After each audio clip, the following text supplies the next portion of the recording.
You always have to realize that when you call an activist, you may not get what you're expecting.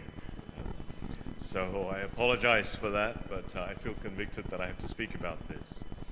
I want to speak under the title of Naming and Responding to Tutup Mata. Tutup Mata means shut eye. If your church uses a lectionary, you'll know that we're in the season of Pentecost. 10 Sundays ago, we celebrated Pentecost. It's the event described in the Bible in the book of Acts. In chapter 2, we read, "When the day of Pentecost arrived, they," and we know from chapter 1 that this is about 120 persons, "were all together in one place in Jerusalem. And suddenly there came from heaven a sound like a mighty rushing wind, and it filled the entire house where they were sitting. And divided tongues as of fire appeared to them and rested on each one of them. And they were all filled with the Holy Spirit and began to speak in other tongues, as the Spirit gave them utterance." What came was like wind, fire, and speech. Just like on Mount Sinai, when God gave Moses the 10 Commandments and told the Israelites he expected them to live according to it, and by doing so, to bless the world. When I was thinking about what to say today, I thought, who's my audience?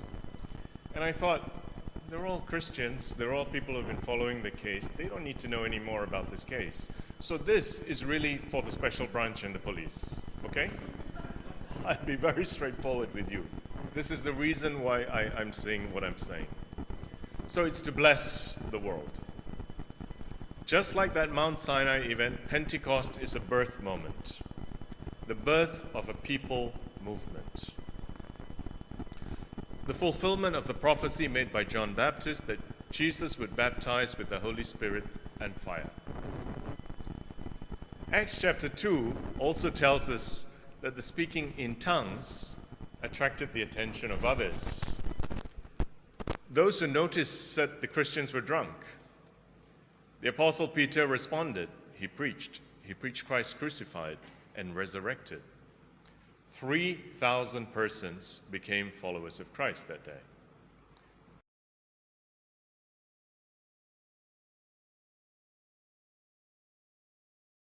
They put their spies, their special branch, on the alert.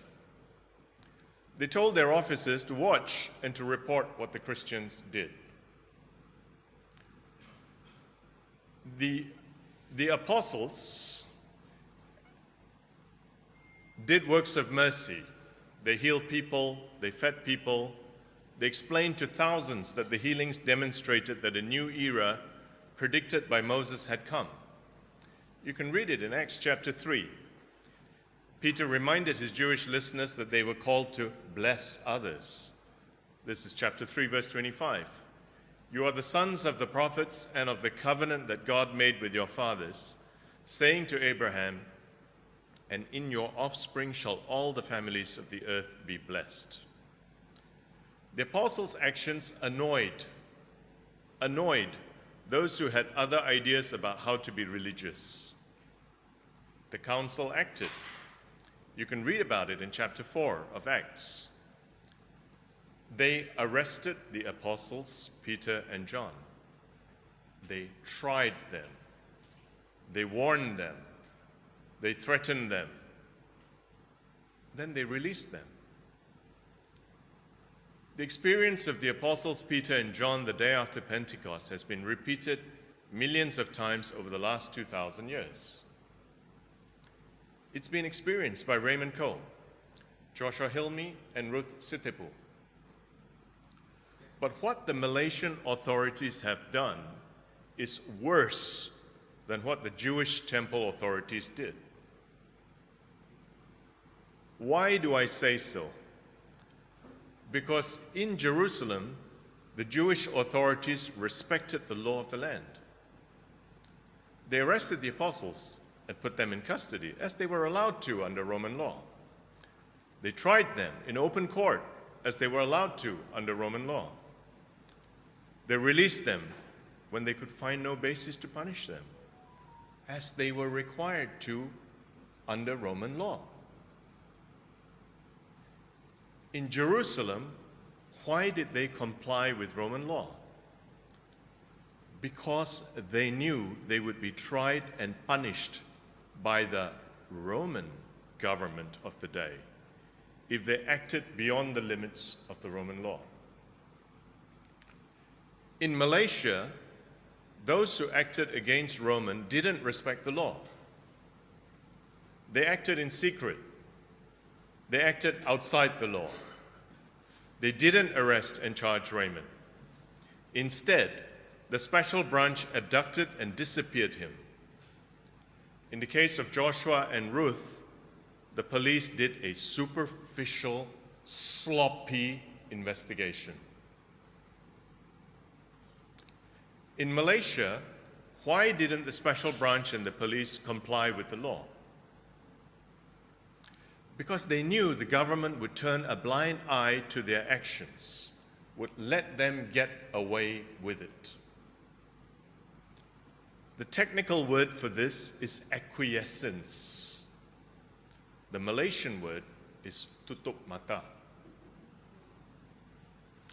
That's true of the governments of Najib, Mahathir, Muhyiddin, Ismail Sabri, and now Anwar. What's been the impact of the failure of the police and the government? First, some churches and Christian groups slowed down or stopped doing the work of blessing others. For example, Community Harapan shut down. Second, the reality of the police state was exposed. If it wasn't clear before, it's clear now.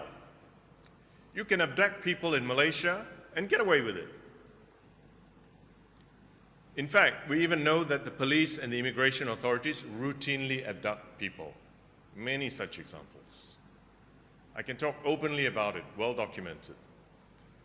Third, the police force, which numbers about 140,000 persons, is sloppy, lackadaisical, and uncaring.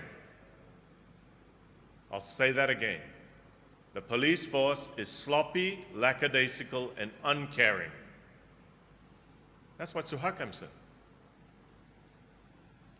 Fourth, Christians of all denominations and non-Christians joined to express solidarity with those who love Raymond, Amri, Joshua, and Ruth.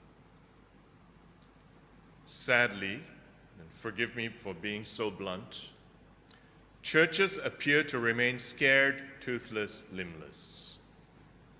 They have not sown seeds like public theology seminars, retreats, or camps.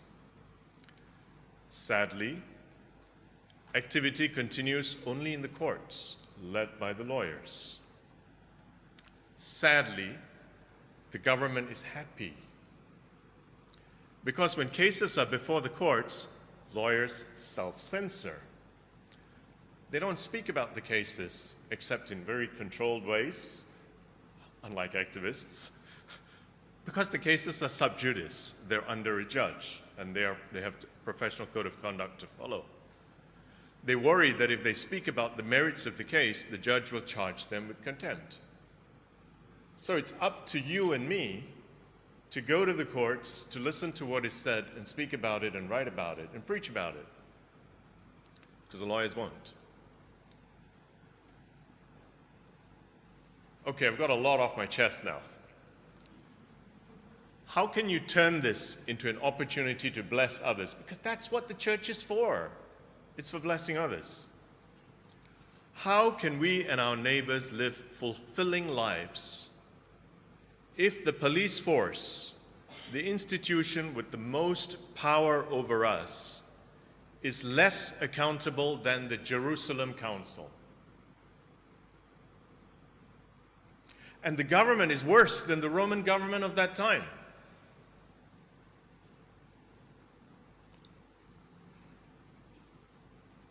What can you do? You can put police reform on the agenda of our churches. You can ask your pastors to arrange training about how Christians can engage in the public square. You can explore ways to be informed and to engage in the work of reform. You can tell your pastor you want him to do more than baptisms, weddings, funerals, festival days, blessings. You can tell your pastor you want to be equipped to bless others. You can tell your pastor you want to be shown ways to exercise and to test your faith in the public square. Dare to love your neighbors as you love yourself. And pray for members of the police force and the government. Pray for them to dream dreams which scare them into God-pleasing compliance. My name is Rama Ramanathan. I'm the spokesperson for Citizens Against Enforced Disappearances. Thank you for your attention.